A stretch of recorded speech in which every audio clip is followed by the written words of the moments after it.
Hi guys! So, bumili nga kasi ako ng durian. Kasi matagal na ako naglilihi dito. So, ayan. Binuksan ko na siya. At, ang mahal niya, 250 per kilo. Am I right ba? O, 200 per kilo pala. 200 per kilo. Kaso, nag-price siya ng 250. Tapos, ayan na siya. Hindi na mabaho.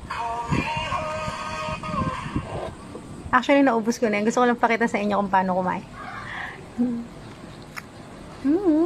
Yep.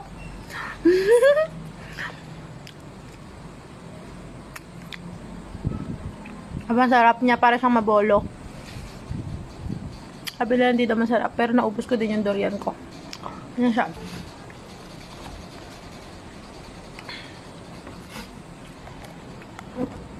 Hindi ko na lang paano pagdugtong-dugtongin, pero naubos ko na siya. Sarap.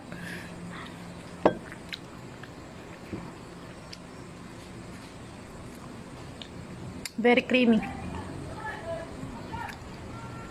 Para kumakain ng gatas.